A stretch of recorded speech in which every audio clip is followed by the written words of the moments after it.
करिश्मा और मनीषा 3 बहनें हैं। उनका एक भाई भी है। मयंक अपनी बहनों को बहुत प्यार करता है, लेकिन मयंक की पत्नी सविता इस मामले में मयंक से वो अपनी ननदों का जितना बुरा कर सकती है उतना बुरा करती ही रहती है और अपनी ननदों पर हुक्म भी चलाती है। करिश्मा, करिश्मा, तुमने अभी तक नाश्ता नहीं बनाया? तुम्हारे भैया को ऑफिस जाने में देर हो रही है। हाँ भाभी, बस अभी बनाती हूँ। करिश्मा, तुम ये ढीलापन छोड़ दो। कल तो पराए घर जाना है। वहाँ अगर तुम इस तरह से काम करोगी तो मैंने और भाभी ने कुछ सिखाया नहीं। तो तुम्हारी दोनों बहनें कहाँ हैं? रेशमा मार्केट गई है और मनीषा सो रही है। क्या? सुबह के 8 बज रहे हैं और ये महारानी अभी भी सो रही है? ये कहते हुए सविता अपनी सास दुर्गा देवी के पास जाती है। माँ जी, देख रही हो अपनी बेटियों के तौर तरीके? क्या हुआ बहू, सुबह सुबह क्या कर दिया मेरी बेटियों ने? अरे एक तो अभी अभी उठकर किचन में गई है, दूसरी सुबह सुबह बाहर चली गई और तीसरी अभी तक सो रही है।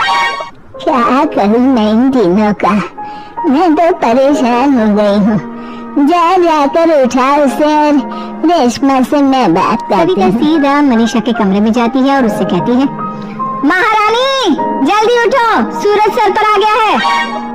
मामी थोड़ी देर और सोने दो ना, मैं रात को लेट सोई थी।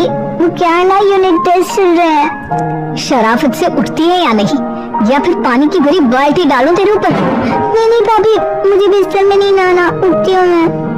मनीषा जल्दी से उठकर बाथरूम में चली जाती है। सभी आराम से बैठकर नाश्ता कर रहे होते कि तभी रेशमा बाजार से हाथ में सामान लिए आ जाती है। रेशमा को देखते ही सविता उस पर बरस पड़ती है। लो, आ गई महारानी। ऐसा भी क्या सामान लाना था जो सुबह आंख मलते ही बाजार की तरफ रवाना हो गई? भाभी, कल आप ही तो चीख रही थी कि घर का सारा सामान मुझे ही लाना पड़ता है, घर में किसी को भी किसी काम से कोई लेना देना नहीं है। अब मैं बाजार जाकर सामान ले आई तो आपको इस बात से भी तकलीफ हो रही? देख रही हो माँ जी, अपनी बेटी की जुबान कैंची से भी तेज चलती है। और मयंक, आप तो कुछ कहेंगे नहीं अपनी लाडली बहन को। रेशमा, अपनी भाभी से ऐसे बात नहीं करते।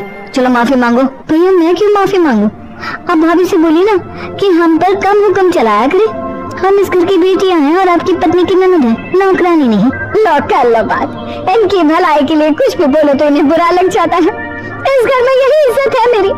देख लो माँ जी, आपकी बेटी किस लहजे में मुझसे बात कर रही है। वहाँ से चली जाती है। मयंक को बहुत गुस्सा आता है, वो भी वहाँ से चला जाता है। फिर करिश्मा रेशमा को समझाती है, रेशमा, तुम्हें भाभी से माफी मांग लेनी चाहिए थी ना। लेकिन दीदी, मैंने कुछ किया ही नहीं, तो मैं माफी क्यों मांगू? हाँ करिश्मा दीदी, रेशमा दीदी जैसे ही घर में आई भाभी ही उन पर चिल्ला रही थी। हाँ, मैं मानती हूँ कि गलती भाभी की थी।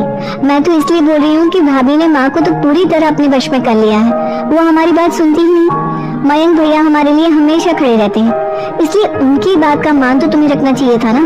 कोई फायदा नहीं दीदी, कुछ दिनों की बात और है, भाभी उन्हें भी हमारे खिलाफ भड़का देंगी, फिर वो भी माँ की तरह हमारी किसी बात का विश्वास। इसी तरह सविता अपनी तीनों ननदों को किसी न किसी बात पर परेशान करती रहती थी। एक दिन मयंक अपनी तीनों बहनों के लिए गिफ्ट लाया।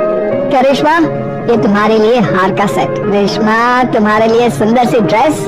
और मनीषा, तुम्हें किताबें पसंद है ना, तुम्हारे लिए किताबें लाया हूँ। थैंक यू भैया, थैंक यू भैया, थैंक यू भैया।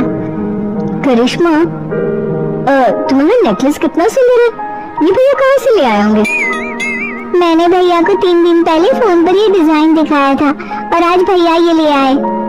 सविता तो अपनी ननदों के गिफ्ट्स देखकर जल गई और करिश्मा का नेकलेस तो उसे भी बहुत पसंद आया था। अपनी बहनों के लिए कितना अच्छा नेकलेस लेकर आए हैं, मुझे कभी कोई गिफ्ट नहीं दिया। मैं आज ही ये हार चुरा लूंगा।